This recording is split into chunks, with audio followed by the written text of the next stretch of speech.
Good morning. You listen to FloorDaily.net, and I'm Kemp Harr. This morning, my guest is Santo Torcivia, an economist focused on the flooring business and a partner with Floor Focus magazine. Santo, how you doing?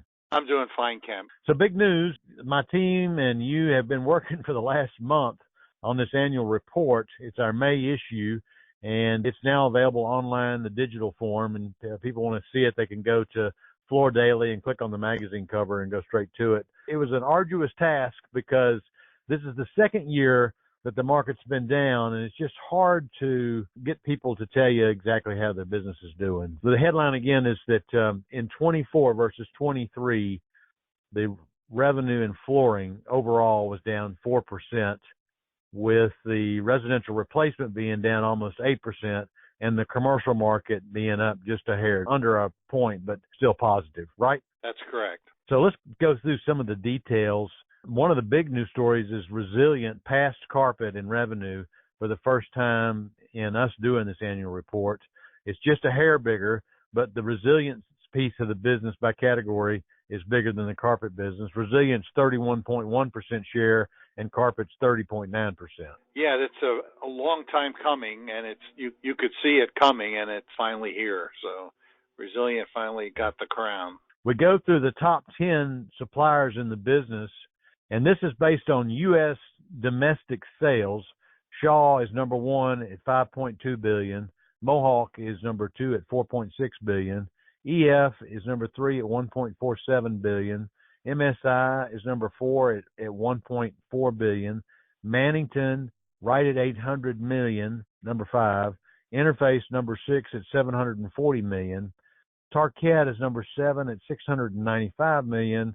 AHF Products is number 8 at $643 million. HMTX is number 9 at $613 million. And then Emser rounds that out at $385 million. Yeah, and Emser is almost all ceramic tile. That's a single category brand, but everybody else transcends a number of categories to get the sales they got. It's good to see Mannington still holding its own there in the fifth place. You used to work there, right? That's right. Still have a little bit of green in my blood. Okay. Well, let's go a little bit deeper dive on Resilient. It's up a half a point, so it's the only category that grew. It grew to $755 billion. All of the other categories were down some. So if the market's down 4 and a product is down 2, it actually took share. Most people understand that. And carpet, the next category, was down as much as the market, right at 4%, at $7.51 billion. Ceramic was down 6.6% to $375 billion. And it's interesting, the amount of product that's consumed in 24 versus 23, more of it is imported. I think it went up about a point. So it's still around 70% imported. Yeah, to me, that's the big story in a lot of this.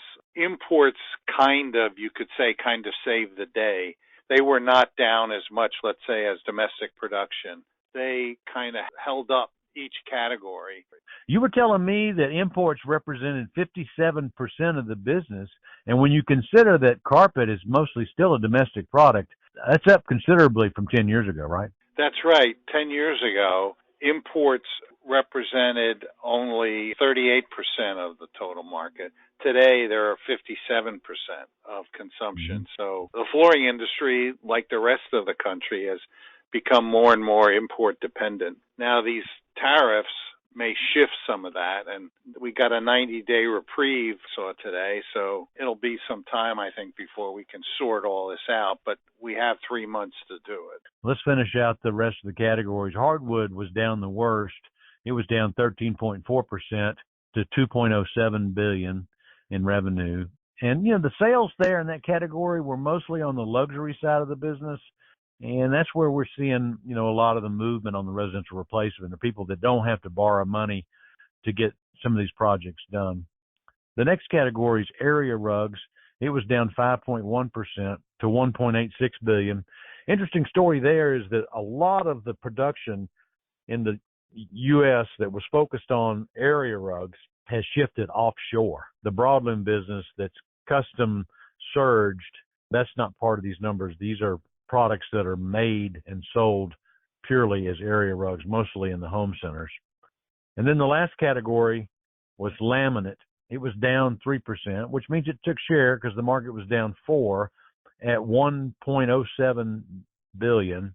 Interestingly enough, laminate, nice supply domestically, and it's been taking share from the SPC products that have had issues over the last couple of years, right? That's correct. Laminate, surprisingly, has a lower percentage of imports now than they did earlier. Less than 40% is imports in the laminate category.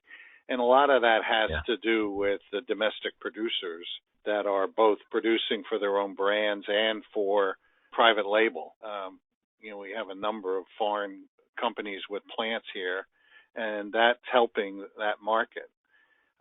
And quite frankly, laminate will always do better in a down market. It's a more cost-effective product for consumers, and so they get the wood look without having to pay the wood price.